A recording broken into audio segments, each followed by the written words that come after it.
Assalamualaikum warahmatullahi wabarakatuh. Saya Najma Afifah dari semester 3C. Di sini saya akan mereview hasil UTS Hukum Administrasi Negara yang disampaikan oleh Bapak Dr. Haji Dedi Mulyadi SHMH dan Dr. M. Rendi Aridayandi SHMH. Yaitu yang pertama, administrasi negara dalam arti luas menurut Leonard adalah suatu proses yang umumnya terdapat pada semua usaha kelompok, negara atau swasta sipil atau militer, usaha yang besar atau kecil.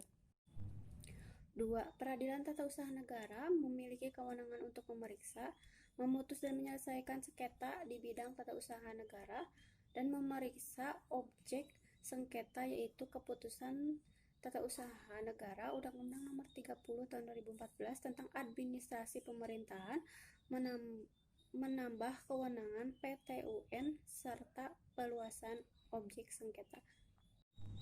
Contohnya yaitu yang pertama landasan ideal, 2 landasan konstitusional, yang ketiga landasan operasional. Yang ketiga, macam-macam sifat norma hukum. Macam-macam sifat norma hukum yaitu yang pertama norma umum abstrak misalnya undang-undang, kedua norma individual konkret misalnya keputusan tata usaha negara, 3 norma umum konkret misalnya rambu-rambu lalu lintas, yang keempat norma individual abstrak misalnya izin gangguan. Menurut pasal 1 ayat 2 Undang-Undang Nomor 10 Tahun 2004 tentang pembentukan peraturan perundang-undangan, yang dimaksud dengan peraturan perundang-undangan adalah peraturan tertulis yang dibentuk oleh lembaga negara atau pejabat yang berwenang dan mengikat secara umum. Peraturan perundang-undangan yang bersifat mengikat umum disebut juga dengan istilah undang-undang dalam arti material, yaitu semua hukum tertulis dari pemerintah yang mengikat umum. Peraturan perundang-undangan itu bersifat umum abstrak. Perkataan bersifat umum abstrak dicirikan oleh unsur-unsur sebagai berikut, yaitu yang pertama waktu, tidak hanya berlaku pada saat tertentu. Yang kedua tempat, tidak hanya berlaku pada tempat tertentu. Yang ketiga orang, tidak hanya berlaku pada orang tertentu. Dan yang keempat, fakta hukum, tidak hanya ditujukan pada hukum tertentu, tetapi untuk berbagai fakta hukum yang dapat berulang-ulang, dengan kata lain, untuk perbuatan yang dalam keputusan hukum administrasi negara terdapat istilah langkah mundur pembuat undang-undang, yang maksudnya sikap mundur yang diambil dalam upaya mengaplikasikan normahan yang bersifat umum abstrak terdapat peristiwa konkret dan individual. Bahwa undang-undang memberikan wewenang kepada organ pemerintahan membuat peraturan hukum yang bersifat administrasi dalam rangka hubungan hukum dengan warga negara. Langkah mundur tidak dapat diartikan dan akan memberikan keuntungan yang lebih besar untuk waktu yang tidak terbatas yang dapat dijangkau oleh pembuat undang-undang. Manfaat dari sikap langkah mundur pembuatan undang-undang adalah penentuan dan penetapan norma hukum oleh badan atau jabatan tata usaha negara akan dapat dilakukan diferensiasi menurut keadaan khusus dan konkret dalam masyarakat.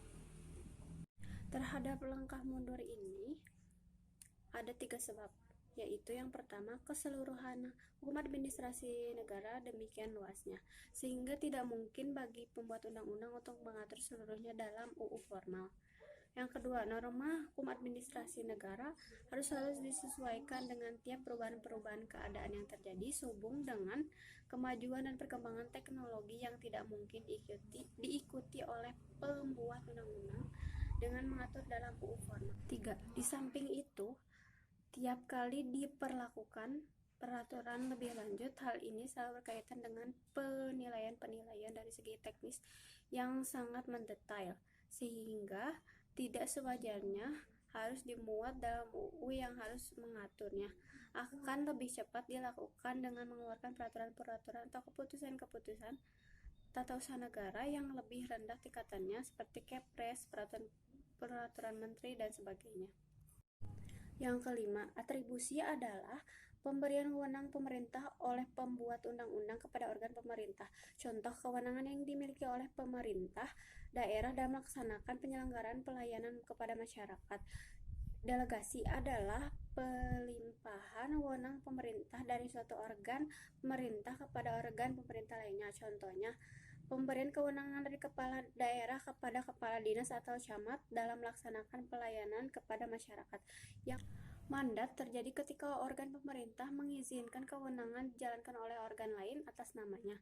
Contohnya, ketika kepala daerah memerintahkan bawahannya mengeluarkan uang daerah untuk suatu kepentingan, maka konsekuensi tanggung jawab dan tanggung gugat tetap pada pemberi mandat. Sekian dari saya. Wassalamualaikum warahmatullahi wabarakatuh.